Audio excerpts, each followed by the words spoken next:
Ayan. Patayin muna natin tong ilaw.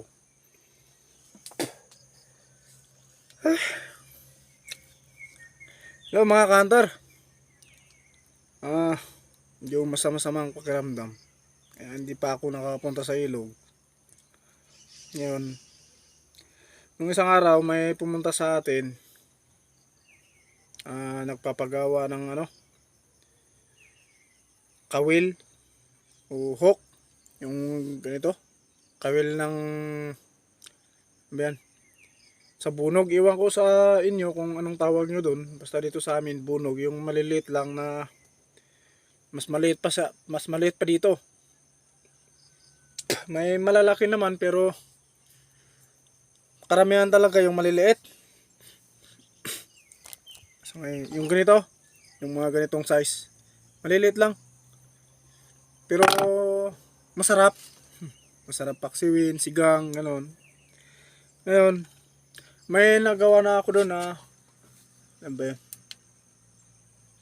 3. Nagpagawa siya, ginawan ko ng isa, binigay itong mga string na gagawin. Iwan ko kung basta gagawa na lang ako ng, iwan ko kung anong kaya kong abutin gagawin ngayon. Medyo may hinahinap ako ng konti yung pagtingin kasi hindi basta-basta gagawa ng yung yung parang yung panakasiman niya. Ayun. Mahirap kasing tingnan pag nasa video. Blurred pa oh. Tingnan, try natin ilawan. Wala. Nako.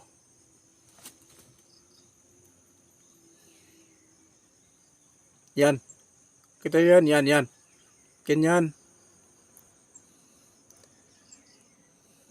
Ganyan po.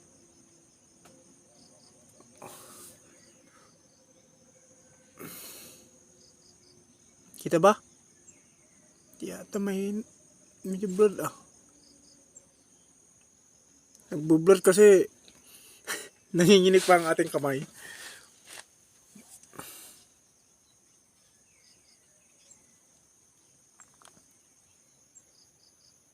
Talaga, mahirap. Ayan.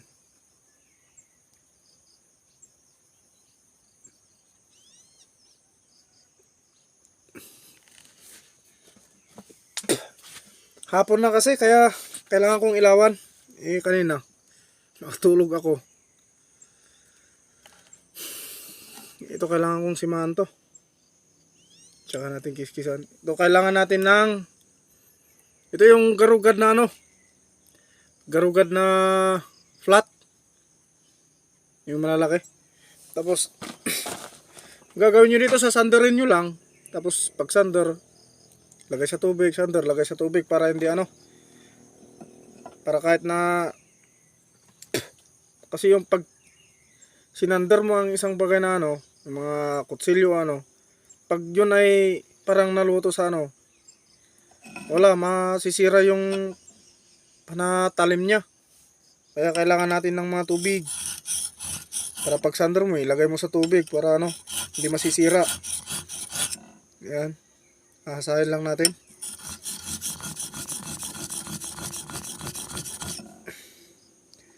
Pag maayos ng pakiramdam ko, siguro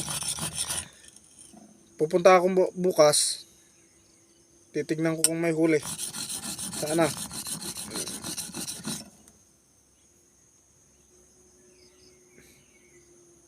Hindi na ako nag-video ng isang araw. Hindi ko na-charge yung camera.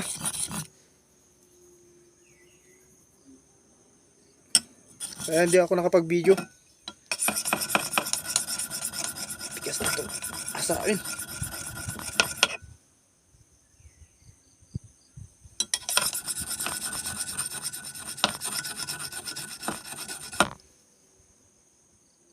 Yan. Hindi po kasi basta-basta gumawa ng ganito. Nakakapagod, masisira pa ang kuko. Ito natin gawin. Ay! Pangsima.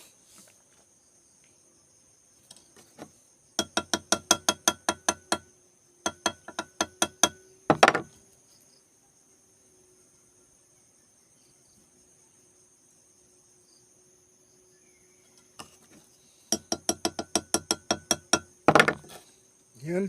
Kunti-kunti lang kasi pag nilakasan mo, mapuputol lang. Tapos, yan na.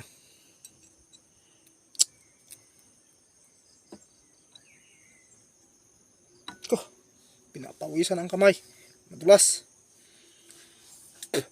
Pasmado. Yan, ito na lang ang gagawin nating video ngayon. Paggawa ng kawil ng bunog. Iwan ko kung ano sa inyo, anong tawag doon sa inyo. Pero dito sa amin, bunog. Parang bukto, ganon.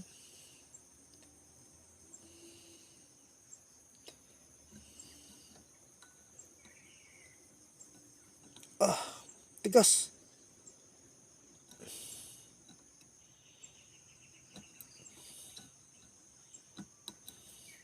Itong ginagawa namin na to, string ng guitar.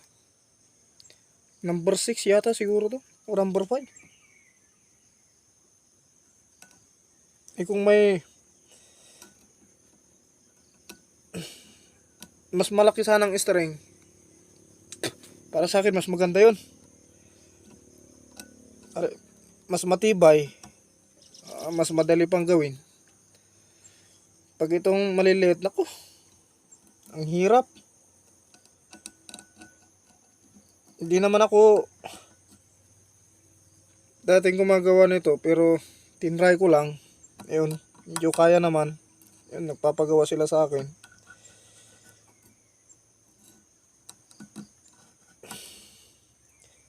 Pero marami pang mas magaling sa akin gumawa nito.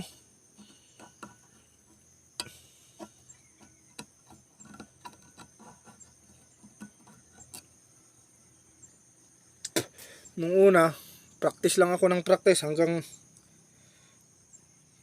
medyo kinakaya ko na hanggang ngayon.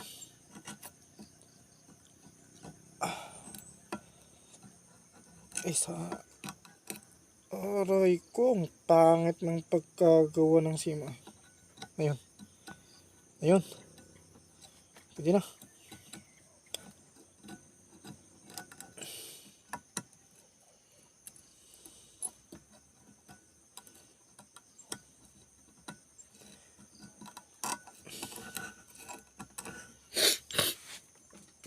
Ito nga pala mga idol.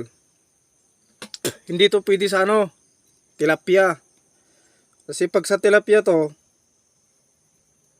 once na kinagat to, nako, sigurado putol.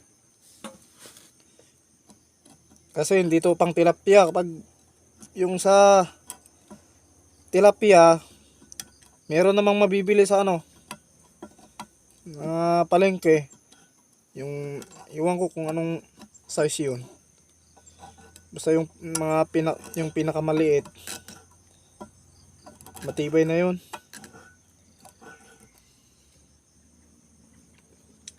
Yun. Tataliman natin. Ay, lagyan natin ng talim.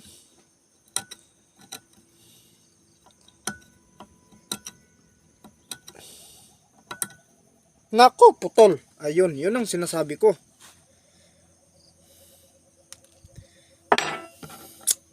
Aray.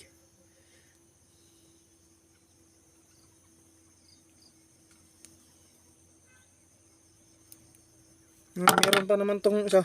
Ito na lang. Yung ginagawa ko dati. Hinay-hinay lang ang ano, para magandang pagkagawa.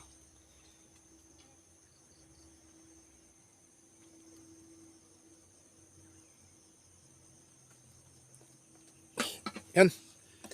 Yan ang mga idol. Ang hirap tignan, oh. Diba? Mahirap makita. Papakita ko na lang pag matapos na.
Yun.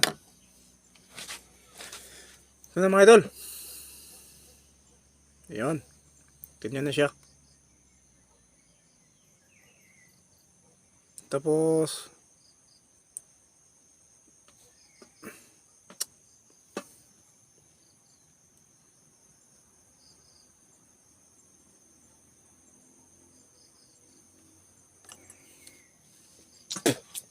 maliit lang kasi to kaya medyo ano sa ano camera natin, cellphone yung gamit natin.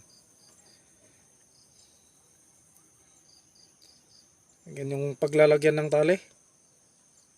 Gagawa tayo ng ano, parang butas. Ganun.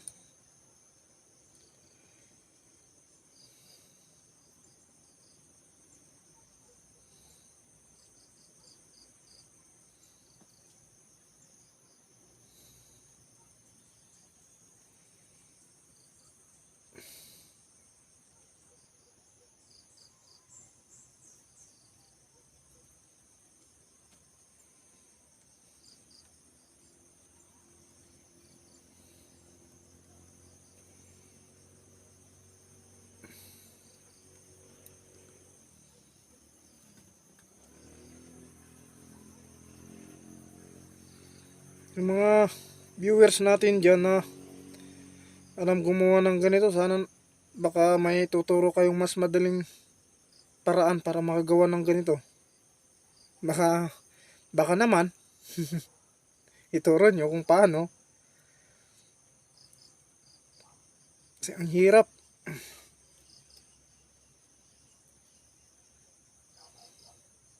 Yung nga kanina, 1 oras ko na 3 lang nagawa ko. Para mas matibay.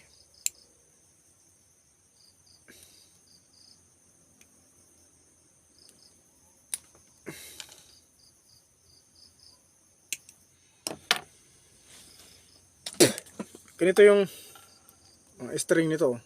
Ito. Number 0.3 yung nakalagay dito.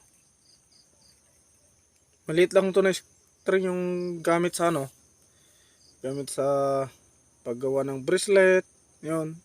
Pero yung ano to, non-stretchable na string. Kasi pag yung stretchable ang gagamitin nyo, wala, hindi yan pwede sa ano, paghuli ng bunog.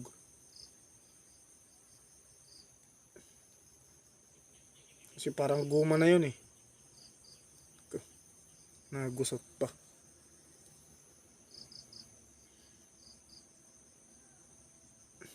Sayang naman tong haba niya kung tanggalin. Yan. Yun. Pangit no.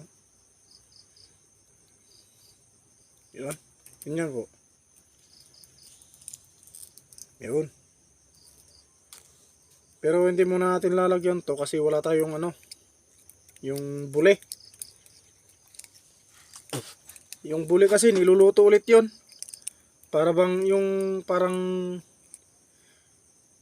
triangle ba. Tapos may butas sa sentro.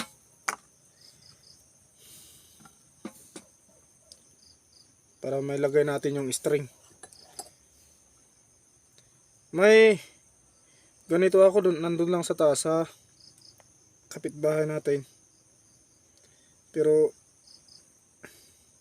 kinalawang yung kawil natin doon. Kaya yun, gagawa rin ako ng yung sa akin. Pipili na lang ako. Yung kung may pupunta rito na manghingi, ibibigay lang natin lahat doon. Yan. Tanggalin muna natin yung charger natin na cellphone. Tapos sa stand. Okay. Yan. Isasabit ko lang dito sa kalendaryo para ano.